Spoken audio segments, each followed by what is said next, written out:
All right, hello everybody. I would like to do some shorter lives today, so I'm going to endeavor to keep this a little bit brief. So we are going to be talking about enchudification. So this is a new, I don't know if it's a new concept. This is a concept that I've created. It's another sort of conceptual design, a bricolage, if you will, and I think it's pretty interesting. So let's check it out. We are here. We're sharing our screen. So the first reference to look at when it comes to enchudification is this thing called carcinization. So I have a couple like key references to start with, but the theory is very elaborate. I mean, it's almost like every concept that I develop, they're metonymies for each other. That's getting into a whole other topic though.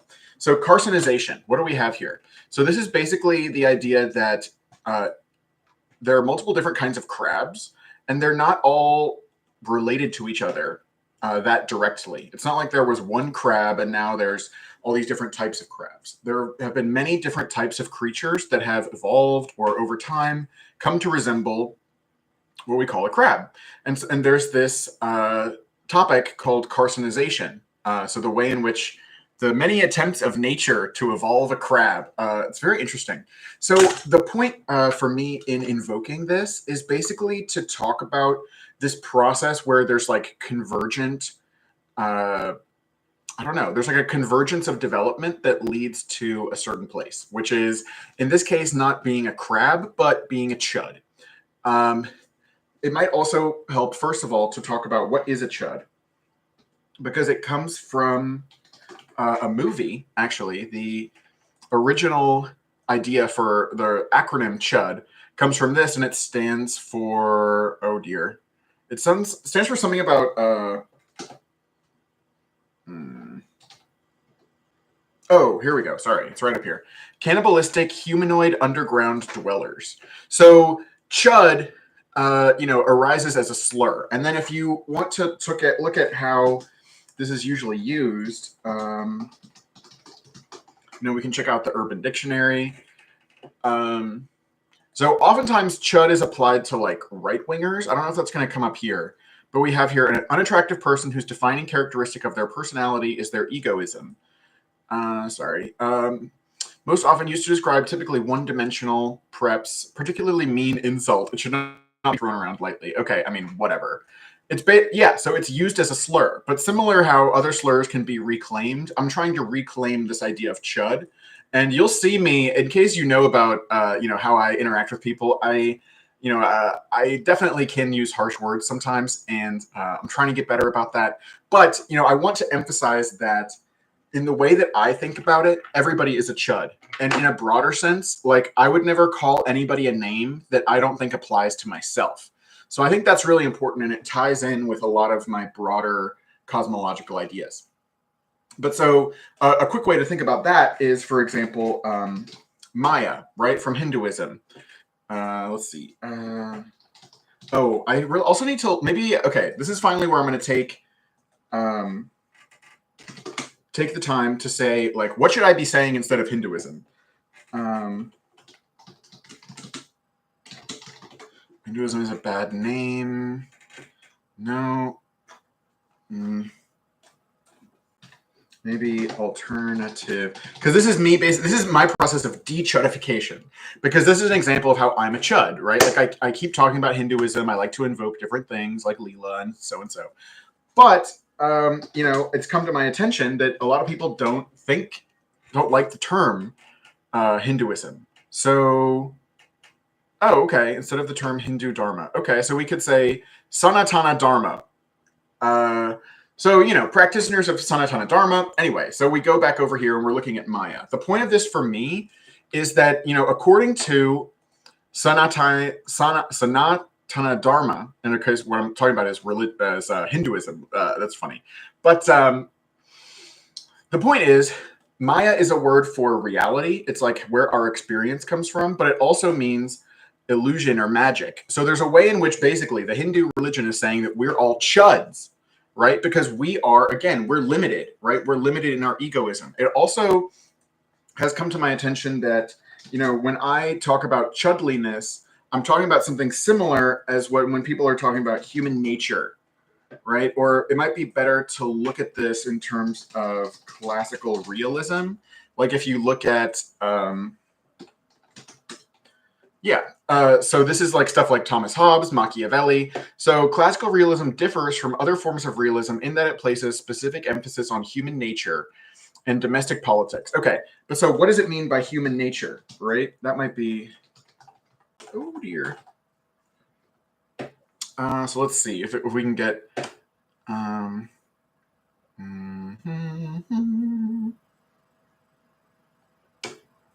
human nature. Okay, so I mean, it basically has to do with how people are, individuals are primarily motivated by self-interest and not higher moral or ethical aspirations. In other words, human nature is to be a chud, right? It is to be, I mean, this is all just sort of like a pejorative. It's just like you're calling somebody bad. It's a way of trying to say, you're a chud and I'm not. But what I'm doing is I'm reframing this to be like what people are, or when people talk about like original sin, right? Or like the fallen nature of people, you know, it's like this idea that people are wicked, right? And so instead of, you know, reifying this and, you know, talking about human nature and like all these concepts that, you know, have a whole host of philosophical assumptions that I don't go along with, instead I talk about being a chud. So the thing is, it's like, so you're a chud. There's another core reference that I have to this, which is called the Peter principle. So, because again, I'm going back again to this carcinization. The idea is that, again, it might be also good to talk about just this concept of overdetermination. So a single effect has multiple causes, right? And so in this case, what we're talking about is things becoming a crab. There's multiple reasons why things start to go toward this body shape. And in a similar way, there's multiple reasons why we all become chuds, right? Why we become short-sighted, provincial, egoistic. We don't question our own terms. We try to impose all of our categories on other people. And in that way, you know, we all have this chud tendency, right? So again, what I wanted to talk about was the Peter principle. So the Peter principle is an idea which says that people in a hierarchy tend to rise to a level of respective incompetence. So it means that you're promoted within a job because you do your job well, but eventually you come to a job that you don't do well, and of course you don't get promoted anymore. But that just means that, you know, you get stuck in a place where you're not doing a good job, and of course people don't want to go back down. People are self-interested, right? So even though, you know, in a larger sense, you know, I have a big role in a hospital or something, and I could even appreciate that the hospital would work better if it wasn't me in this position, but somebody else. But I care more about my self-interest than the interest of the hospital. And in general, it's not just, you know, that we're selfish, and that's why we get to this again, talk about overdetermination. That could be a reason, you know, we supply all these rewards based on prestige and so on and so forth, which creates these perverse incentives to constantly be trying to game metrics. I think there's a word for this as well. I don't know. Oh, yeah. It might be possible for me to figure this out with ChatGPT. So let's see. So we'll go over here and be like, is there a term for when there is a metric and then people just gain it instead of, I don't know, performing optimally? So let's see, metric gaming, or gaming the system, or perverse incentives. Okay, so is there such a thing called metric gaming? That's not going to work out. But so the point is, basically, you know, we set up these sorts of things, and it leads to us basically not, you know, we're not really trying to do our best or something. We're not trying to be magnanimous. We're not trying to do this. We're just trying to get ours according to the incentives that we're faced with. And again, with Peter principle, it's not just a question of, well, people are selfish. It's almost a question of like, well, how would you know what people are suited for in the future, given what they do well in a sense, right? So, I mean, the issue is like, based on somebody's performance, you put them in another position, but there's no guarantee that that's going to work out. But as soon as we try that out, it's a little bit more what shall we say? It's more final. It's sticky. It's hard to change. It's harder to change than we might like. And I think that's very similar when it comes to, when it comes to the concepts that we use, being very rigidly attached to concepts. It's almost like, we search through concepts, and it's almost like we're doing the Peter principle with concepts, right? Like we promote the concepts that mean the most to us, but we basically wind up promoting things to a level where they're incompetent, in the sense that there's actually a part of Society of the Spectacle, and it's like a part of, I don't know if I'm gonna be able to find it. It's basically like, yeah, okay, great. In the spectacle, one part of the world represents itself to the world and is superior to it. So and I think this is something which comes up in a lot of philosophy, which is basically that, you elevate a part of something to be the whole. This also relevant, what am I trying to say? It relates to the idea of the demiurge, because the demiurge within Gnosticism is somebody who basically thinks they're God, but they're really not. So like the demiurge is a chud, right? But so there's a way in which we all are like this, because like whatever concepts that we might want to, go to, we're basically going to wind up making those concepts try to overperform. When we talk about democracy or we talk about freedom or whatever, like we're trying to find terms to encapsulate what we think is most important, but it's inevitable that, this is going to wind up getting gamed. This is going to wind up being subsumed into a bunch of partial interests that are going to represent themselves. So it's also very similar to the idea that, people will say that they're representative. Like I represent, we're the working class, or we're women, or we're men, or whatever. People will like set themselves as like, I'm the representative of everything, and which is another form of being a chud. And it's also, again, very similar to the demiurge, where it's like you're basically trying to do a intellectual imperialism by trying to like define everything in your own terms. And ultimately, it's a flaw in your own mind, because it's like whether you actually believe what you're saying or not, or you have an underlying rationale, which is why you're doing a conceptual imperialism. Ultimately, these are both forms of being a chud or being a crab or whatever, where it's like you are single-mindedly pursuing like a certain purpose and trying to impose it on everything. Like that's being a chud.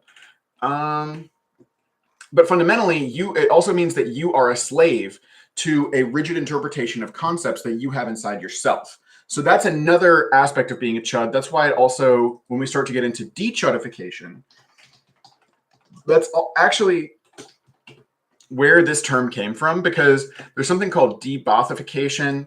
There's also denazification.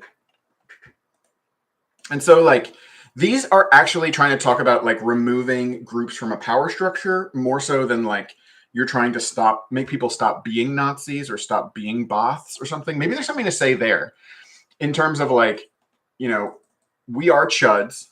Can we ever stop being chuds? That's really an issue. And again, going back to Maya, the answer is in a way, no, because as long as we're incarnated, as long as we think that we're not the absolute Brahman or whatever, we can't, what to say? We're still chuds because we believe too strongly in this like simple way of concepts. So let's see, no religion.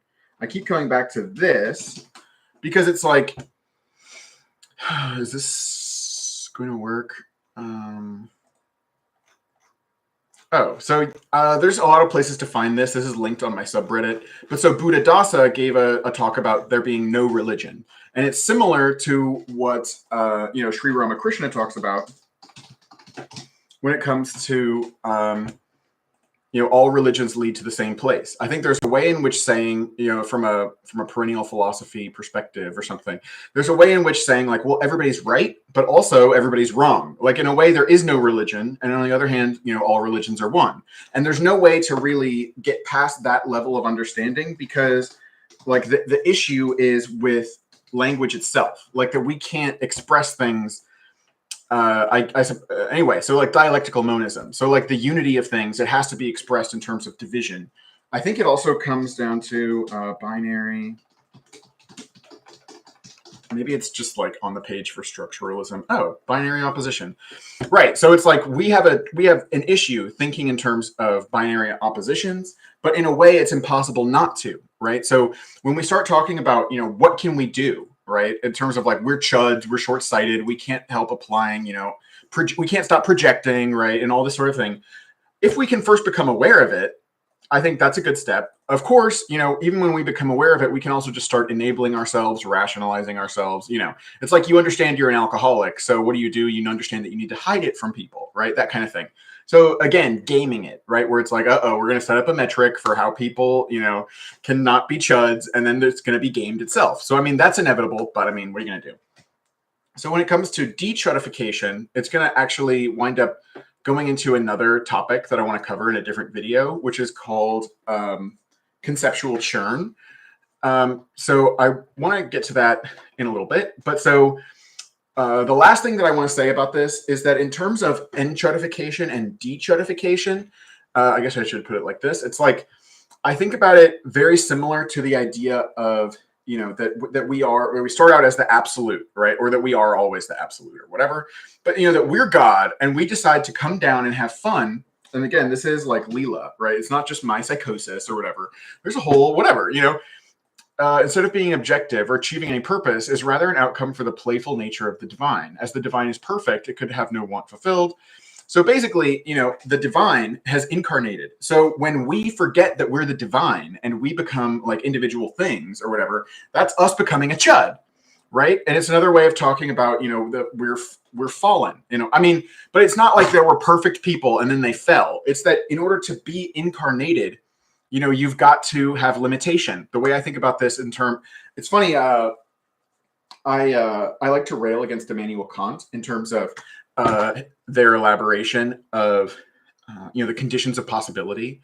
I basically think it's not possible to talk about conditions of possibility. But I mean, in general, like what I'm doing is usually not like asserting certainty or that my propositions are like matching onto the world. But anyway, the idea is just like to be incarnated in order to like have a body, in order to be able to do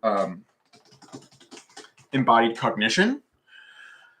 You've got to be instantiated in a material form, or not necessarily material, because what does that mean? But it's like you've got to be limited. In other words, like there's the self and the other. And it's basically like most of the world is outside of you. Like I have this body, I see my arms come out of my whatever, out of my field of awareness, out of my body right here. I can look down and see myself, and you can probably do the same thing.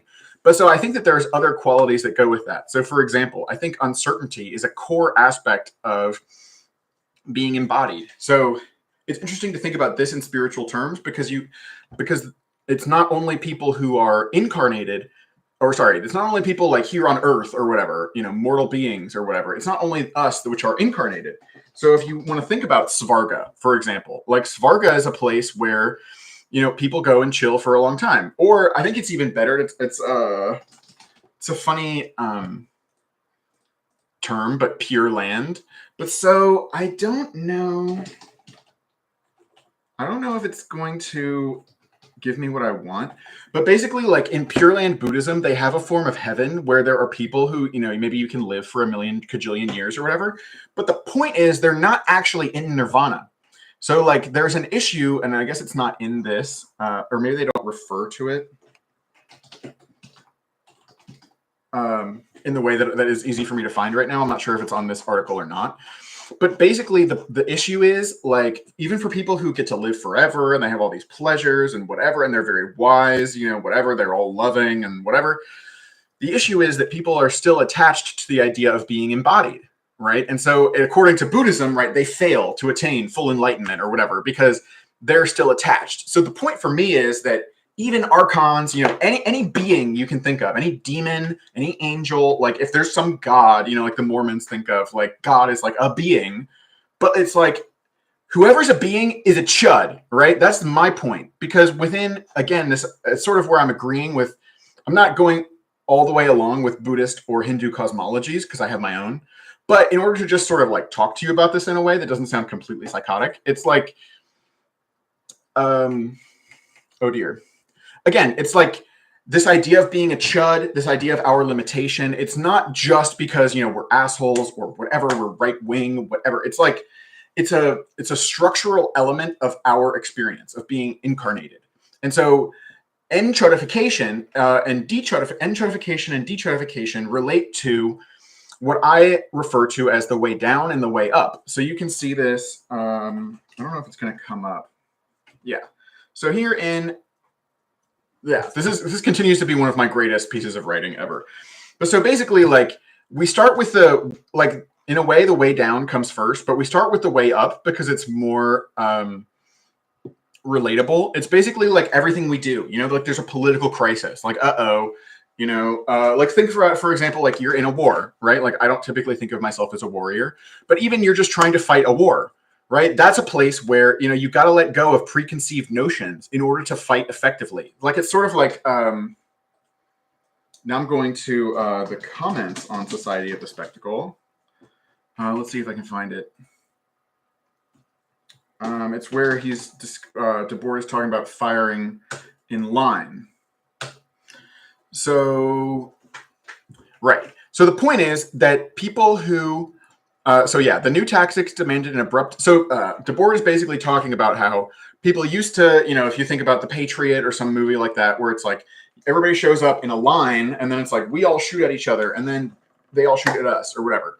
And obviously, like in World War I, it doesn't work that way. Or these days, it doesn't work that way. It's like every person is like individual and they have their own machine gun. Of course, there weren't machine guns when this was invented, but this idea is called independent fire. So Napoleon was basically like, hey, instead of fire, everybody just run, just go kill as many as you can and be much more individuated. Anyway, the only point here is to say that a lot of people didn't like this idea, right? Because they were like, that's not noble. That's not what being a warrior is supposed to be or whatever. And in that, people were chuds, right? Because it's like, it's all well and good to say, we need to fight like gentlemen, but then, or whatever, gentle people. But then when like people show up and massacre you, right? Like you're not doing your job, right? Like your fundamental job is to protect, your people from being destroyed by other other people, right? So if you value your like attachment to a certain idea or reified idea of like what that means, as opposed to actually getting the job done, that's you being a chud. So when it comes to something like warfare, again, I'm comparing the way up to dechudification. So lots of times it involves in a way more enchudification because, again, for example, like in World War I, like in a world war, right? Like you want your like people who control propaganda or whatever, want their population, whatever that means, to support their war effort, right? So part of, rising to the occasion could be that like, oh, well, we can't be isolationist. Think about America in World War II, right? Like it's a chud position in a way to be isolationist and just think that like, oh, well, we have oceans in between, so we're safe forever. And it's like, well, no, technological development is a thing. And so geographic distance is not going to guarantee security. And so everybody ultimately needs to take an interest in everything that happens around the world. That's a big reason why national sovereignty is a big delusion. But at a certain point, this idea of like, we need to get our people on board. So we're going to ram through a bunch of, let's look at, oh dear, USA World War II propaganda. I guess it doesn't have to just be USA. Of course, Yahoo doesn't like have an image thing. It's like, how could you be that bad? Anyway, so yeah, let's not pick on the United States. It might do it anyway, but anyway, we have... So as a process of waking up and whatever, realizing that, you can't just let Nazi Germany do its thing. Like, even if they're far away for now, we're getting to the realm of rockets and nuclear weapons. And so anyway, so in terms of the process, right? So it's like people are super chuds or whatever because they're isolationist, and that came out of a certain place. And then it's like, okay, we have to make an effort. We have to, join World War II, basically. And this is obviously from a certain position. But anyways, the point is, there's also a process of further enchudification that goes along with this dechudification. So as usual, my concepts are in tension with each other. But so as a process of waking up and realizing we need to do the war effort and we can't just chill as ourselves, we need to be involved. It's then you use all of this propaganda to basically make your people chuds, right? Because in terms of, oh, this is another really crucial, there are references for this, but in terms of, enchudification in general, like, I'm getting to this from here because it's like, in order to achieve your higher purpose, you need to dumb down the people who are lower on the hierarchy so that they will do what you have decided is what they need to do, right? So those people never need to understand, right, nuclear strategy, and then they're never going to get to, right, because you keep that shit a fucking secret, right, in terms of like what is actually going on. All you do is you spread propaganda to keep people fucking stupid and unable to question like what it is that you're doing. Anyway, so there's another reference here. I'm realizing it's very almost impossible, but I am sticking pretty close. But so, the other thing that I want to emphasize is basically like, maybe we can do this with ChatGPT. Talk about the importance of police and military not questioning orders, and so needing to be kind of stupid or mentally kept at a certain logical type so they can't question orders. Something like that. So, I'm sorry, it violates our usage policies? Oh, okay, great. It's still gonna... Arguments for adherence to order? That's freaking hilarious. Anyway, that's fine. This actually helps, but it's also really funny if you look at like Enchudification. Like, the fact that my question can't even be asked is hilarious. Like, this is an example of Enchudification, because the idea of questioning, discipline and obedience, it violates their usage policies. Like, that's so fucking stupid. Like, oh my fucking god. Anyway, dear Lord, what I'm trying to look at here is the symbolic exchange in death. So as usual, we're going back to, and I mean, there's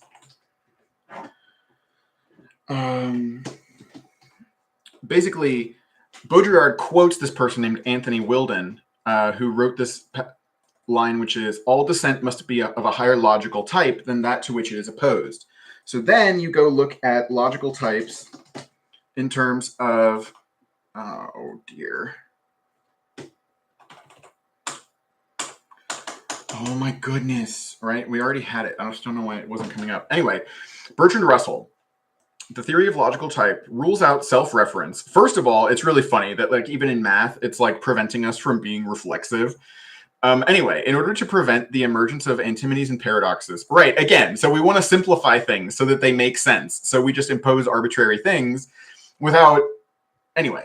But obviously, people think about this kind of thing a lot. So anyway, a class is of a logical type higher than its members, and because logical types must not be confused, no class can contain itself as a member. So like the law of excluded middle, which states that propositions can be either true or false, is a proposition and should therefore be either true or false. But because it can only be true, else it would not be a law, it defies its own claim.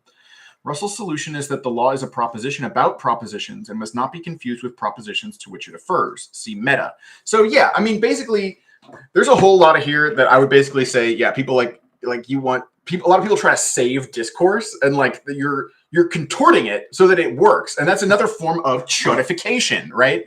It's like there's enchudification, like there's something. This actually relates in a couple different ways, but in the history of philosophy without any gaps, it's probably the one about Plotinus.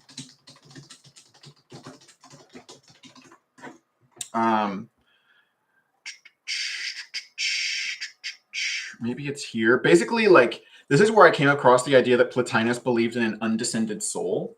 So I don't know if I have that here.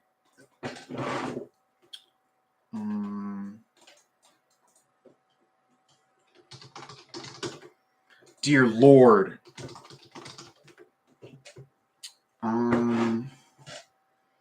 Yeah, so I have this here. It's in JSTOR. So I have this PDF somewhere, but basically there's this whole article about the undescended soul. And so people are arguing with Plotinus, saying that, like, okay, so even to say what that means, it's again, basically like we're all chilling in the one, right? So we were just talking about, what is the Sanata Dharma before? Again, Hinduism is what I'm saying instead of Hinduism. But so in Sanata Dharma, it's the idea that it's Leela, right? We are Brahman or we are Shakti. I prefer Shakti, but it doesn't really matter. There should be there are actually Sarata Dharma figures that are both male and female or something. So I should at least go and do that. But anyway, we're going to have another one of these on gender. That's going to get interesting. But obviously it's related here. But anyways, here in undescended soul. So, right. So like what does undescended soul mean? So this is basically from Neoplatonism. So basically like there is an absolute, there is God. And then so where do we come from? It's like and Plotinus thought that part of our soul is still chilling with God the whole time, but then part of us goes down, whatever that means. And that's again back to, the way up and the way down. And then so what we're trying to do is get back, right? And then so, this whole thing has chud aspects to it. Like the whole idea of believing in nirvana and moksha, I think is in a way for chuds. Like nirvana and moksha, those are like the or heaven, right? Is the soteriological concept of like, we're engaged in a process of development that's going to get somewhere else that's going to be better. But my point is like the truth is always true. Eternity is contained within temporality, and we never stop being God. So like we're already in the kingdom of heaven. We're already not really incarnated, right? So it's really not a question that, to be incarnated is to be a chud, but there's a way in which, we only think that we're incarnated because we are chuds. But then the whole idea, obviously this whole thing is going to cover up its own tracks because it's like only a chud could believe in the concept of being a chud. And so that's in a way what dechudification is all about. So I'm trying to think if there's anything else that I really need to mention here. Basically, I already mentioned police and military. So this is funny. So I said, like, it's not that there's a given order that people should defy. Like, it's sort of like saying an unjust law is no law at all. There's also a way in which I don't believe laws exist. But so it's not really about laws, but like commands or like ideas. Like somebody tells you to do something, should you do it or not?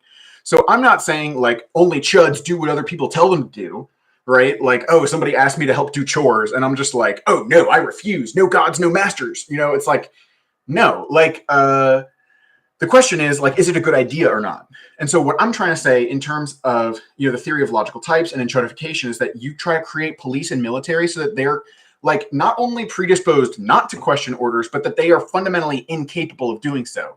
So a way of doing that, oh yeah. So this is like, let's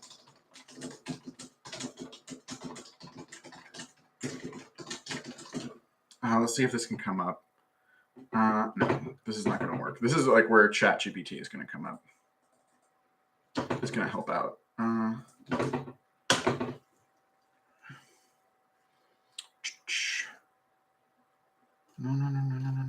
Okay, whatever. Like is there a term for this? Compartmentalization, that and need to know, right? So, and silo. Yeah, okay, there's great, right? So, again, back to overdetermination, right? Because the idea that we're chuds is not just our fault, right? It's not just like, it's not you're a bad person for being a chud. It's that there is a process of enchudification that we all undergo. And it, as I said, overdetermined. You can read this you can read this in a lot of different ways. But so as far as military intelligence and all this, like if you don't know all of what's going on because you're not told everything, then how can you possibly question what's going on, right? And so it's not that you're stupid, it's that you are kept in a position of ignorance.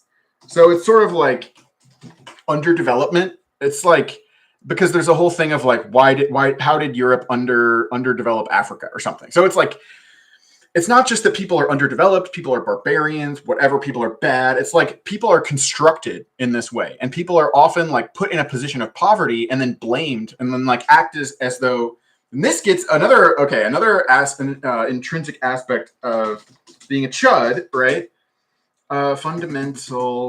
Is doing the fundamental attribution error, which basically means that like we ascribe things to like individual objects when like also realize you can write this with the AE symbol. But anyway, like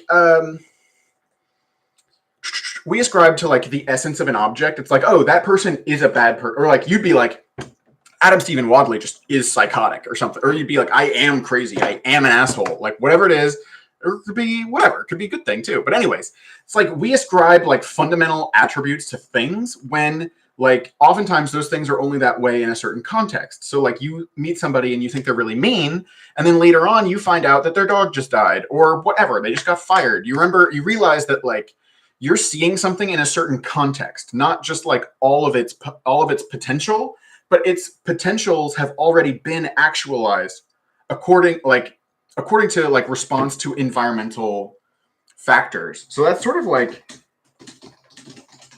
the idea that genes need to be activated, right? So like just because, somebody, I don't know, this is getting into sort of wondering whether people's attributes are genetic, right? So maybe I'm genetically predisposed to do X, Y, and Z. But again, that's not just like a statistical thing where it's like, well, 30% of this will just happen. It's like it comes down to what are we exposed to in our environment? And that's actually something that we can influence, right? Because we can influence other people's environments because we're part of their environment. So that's really, now we're getting over maybe I can wrap this up. But so the whole idea of getting to the side of the object is part of Baudrillard.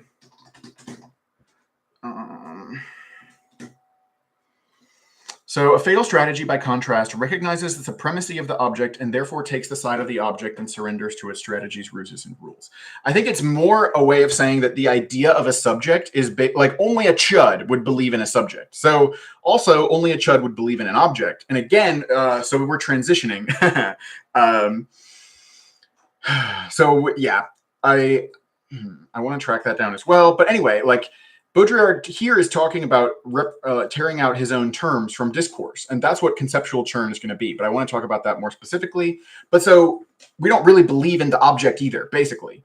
But the point is, like, we embrace the power. Like I'm embracing right now, like I'm on camera, right? I'm embracing the power of being part of your experience, right? So from the point of view where solipsism is true for you, I'm another part of you, which is now sitting here reminding you of all these things.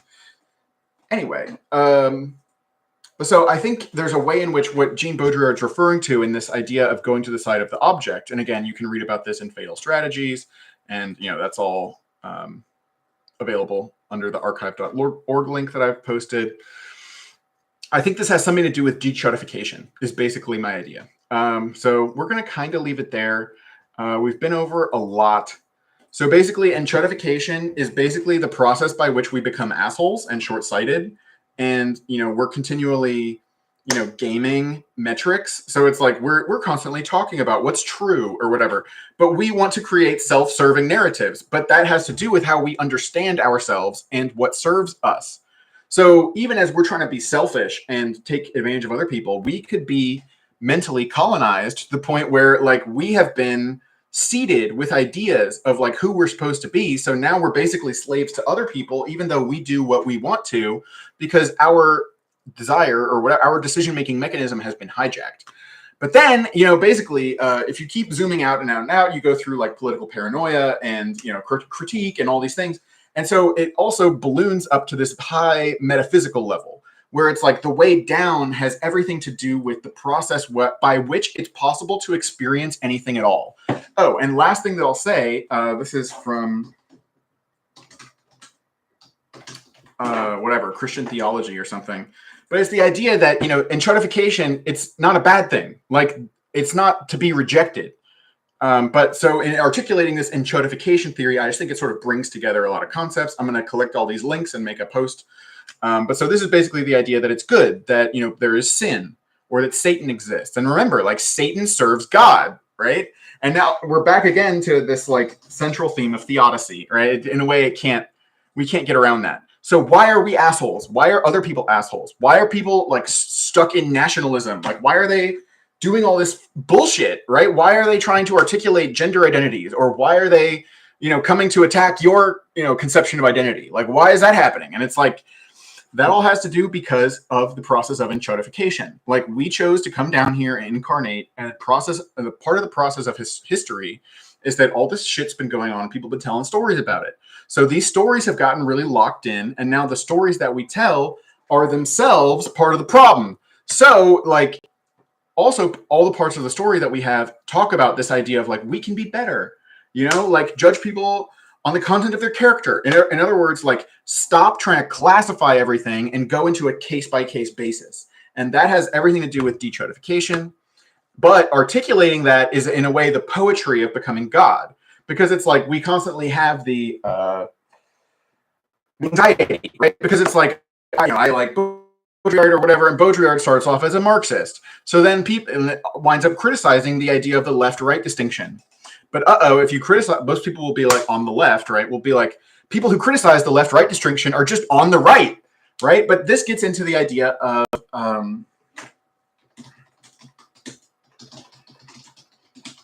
the idea that when you're law of the instrument, I guess. So when you're a hammer, this is actually another core reference. This seems like a really awesome idea. So similar, anyway, law of the instrument. Oh yeah, there's something I didn't. There is more that I have to say. But basically, when you're a hammer, everything looks like a nail. So when you already decided that you're a leftist or that it's important to be on the left, then anything that you disagree with is going to be on the right. Like, what would it mean to have a politics that was neither left nor right from your perspective? Like, if you could articulate that, then anyway. But most people can't articulate beyond their own categories. That's, again, I wanted to bring up this term of provincial. So maybe we should look up synonyms for this. But yeah, provincial. It's like coming from province, restricted interests or outlook. Again, chud, right? And it also can be a noun, right? So we're provincials, we're chuds. So it's just as like talking about enchudification, we can talk about provincialization, right? But it's also my hope that by repeating the word chud so much, like I'm taking some of the sting, like I'm changing. Like that's part of what I'm doing. Anyway, but so let's see. Now let's look at provincial synonyms. And then what was it? Oh, I remember what I wanted to say. Okay. So we have provincial synonyms. So narrow, sectarian, small-minded. Oh, this is a funny one. Picayune. Yeah, why you gotta be so picayune? Does nobody ever asked that? Reactionary, obstinate, discriminatory, dogmatic, dogmatical, intolerant, opinionative, opinionated, prejudiced, one-sided, brass-bound. Right? And so, I mean, one-sided, for example, is something that constantly comes up in Hegel or in Marx or whatever. So it's like, this is like, I'm realizing that, like, when people talk about dialectics, like, in a way, they're talking about, it's one way of trying to talk about not being a chud. Because what dialectics is basically trying to get you to do is not be so, glommed onto concepts. It's really, like, conceptual anti-realism. I'm not sure if that exists, but it's, like, again, it's also related to nominalism. Would also be, like, engaging with this sort of concept, for example. Because even here, it's like, you believe in particular things. Most people that I hear even defend nominalism, they seem to me to be anti-nominalist because they think, like, I saw somebody talking like character having is different than, thinking that universals exist. And I just don't think that's right, because what do you mean a character? Like, a character is another universal, or even the word object, right? Like, there is no, like, unproblematic, like this is real, but the color red isn't. Like, there's a whole problem of like, well, what is this? Is this? And now, like, because this is one thing, but now there's two things, right? Now there's three things. Now there's four things, right? So what is this? Like, where do we talk about the parts and the wholes? How do we understand, like, the character of things? That's why, like, we can't leave it here, but we'll come from here to the name of my radio show. Basically, one of the things that I have here, what does it mean to be a thing? Heidegger talks about that. Heidegger, okay, great. But the last thing that I wanted to discuss is the idea of a local minimum. Because if you think about all the way back to carcinization, like, why does carcinization happen? Okay, local minimum optimization. Like, hello. Local versus global optimization. Something like this. Oh, I know what I want to do. Local minimum optimization. Oh, and then of course, it's not going to have image search because it's Yahoo. Oh my goodness gracious!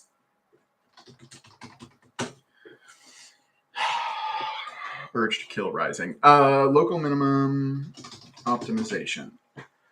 I really like how you can misspell things. Okay, but so anyway, this could be a good example. Or no, this was a better one. I liked this. So whether you're talking in optimization, this is where the term solution space comes from, right? So I mean, that's my show on WRFG, is solution space. So where that comes from is the idea, it's called feasible region on Wikipedia. And it basically means like you have a problem, you have certain constraints on the problem, and what's in that space. So if you go into a store, you have $20, like what can you buy? It's anything, any combination of objects where their prices are $20 or less, right? So that's your feasible region, right? All the baskets of goods that you can consider are those that have combinations that you can afford, basically. But that's a very simple one. So when it comes to like world peace, how are we going to, prevent billions of people from dying in this century or something? So then you have to think about constraints. So part of constraints is basically the fact that people are chuds, right? People have entrenched ideas, and we are short-sighted. We don't understand that we have an interest in the larger thing that's going on. So all the way back, right, to carcinization. So carcinization is where things become crabs. So in a certain sense, right, it is ideal to be a crab, or at least it's a fine place to be, right? Like what the crab body is doing, and there's different elements to it, right? There's like, so, and some things have just some of these attributes and not others. And so there's like real crabs and non-real crabs. Anyway, this is very interesting, by the way. This is very interesting. Is anybody here a marine biologist? Anyway, but so, point is, like, being a crab, or like what this is describing, carcinization, is finding a certain local minimum, right? That's what's happening, right? You are finding like a place where things can't get any better, right? Like not only have things converged on being crabs, but they've continued to be crabs or crab-like or whatever for millions and millions and millions and millions and millions of years.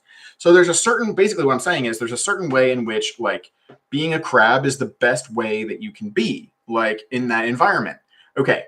But so like similar to enchudification, like we're not here judging crabs, but there's a way in which the crab body is not ideal, right? So it's basically a place where things come and then they converge and they get stuck, right? And like, that's okay, right? I mean, everybody's just doing the best that we can and everything like that.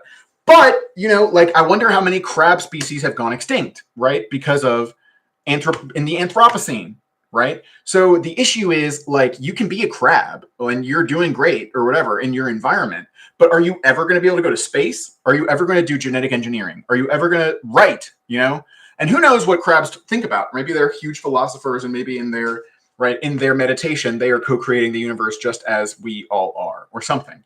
But within a certain worldly perspective, the point is, like, there's a way in which being crab-like is the best way to be something. Like everything that was similar to a crab, it used to be something else, and that got negated, and it got more like a crab. So there's a certain way in which being a crab is better, but it's only going to take you so far. That's the problem, because you're going to wind up being, this winds up going back in a little way to like the idea of the logical type. Oh, and I didn't look at this.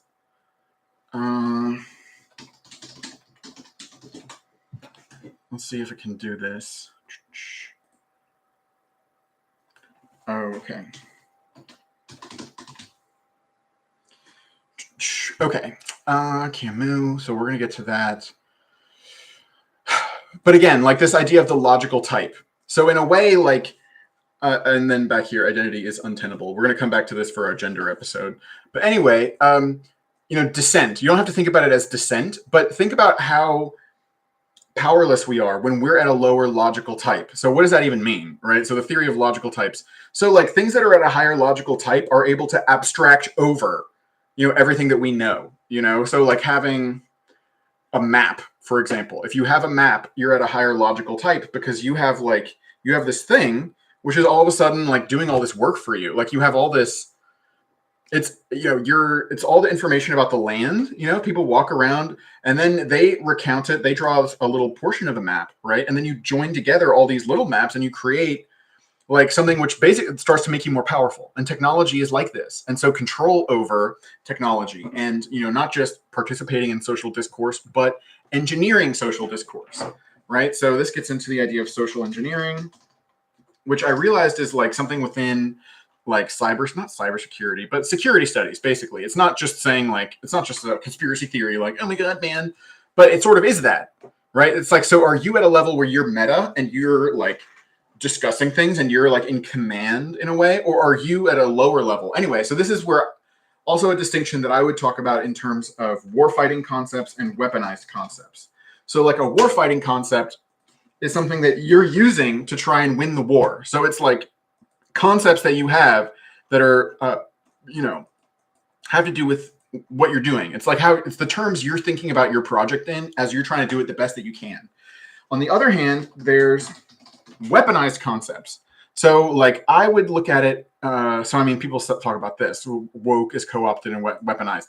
Like I would even at this is related to wokeness, right? But the whole idea of people being white or black or race or whatever, like that's a tool of divide and rule, right? So the people who come up with this idea of white, they don't necessarily believe in it themselves, but they are shoving it onto other people so that now you'll believe it. And it's like, if you think in terms of whiteness or whatever, like you'll never reach our level of power because you're not at our level of abstraction.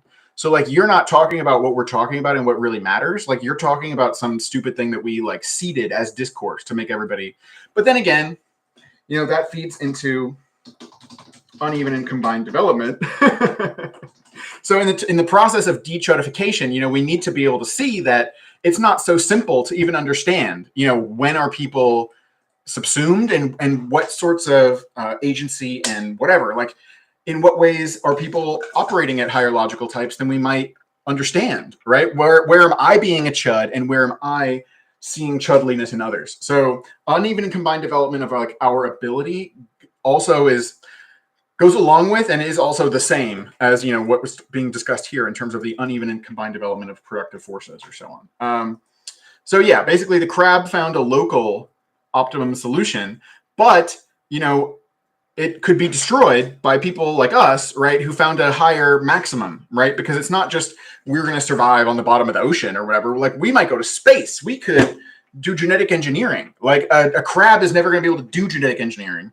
And eventually, like we might be able to then improve crabs, right? It's like we'll be able to talk to crabs and we'll create like technological exoskeletons for them and like help augment or whatever, express their thinking and feeling capacity to where a crab can be just as good as us, but only because we helped it, right? And so that's the issue, is that like being stuck in this local maximum, in this place where you don't want to go any further, you don't want to change because you feel like you're already optimal, like that's you being a chud. And it's not so simple to say, like, what is somebody going to get better at or worse at? That's why we become chuds, right? Because it's like, it's not so clear what is a better position, is basically what I'm saying. Is we should have respect for that. But if you don't like, oh, I'm helping my family or whatever, it's like, okay, but like, what do you have to say about drone policy? Like, how influential are you about whether or not there's going to be a nuclear war? And that's where even within our species or whatever, some of us are basically crabs and others, have the ability to drone strike us, right, in a way. But at the same time, the people who are doing the drone striking are also crabs in their own way. And this is, again, back to the Peter principle and just this idea of Leela also. So that like there's nobody who really gets it. There's nobody who doesn't have a compartmentalized knowledge. There's nobody who hasn't been enchudified, right? And so that's important to understand. So we're going to move on, and I'm going to talk about dechudification, and in particular, one aspect of dechudification that I call conceptual churn. So I'm going to take a little break and come back with other episode. So bye.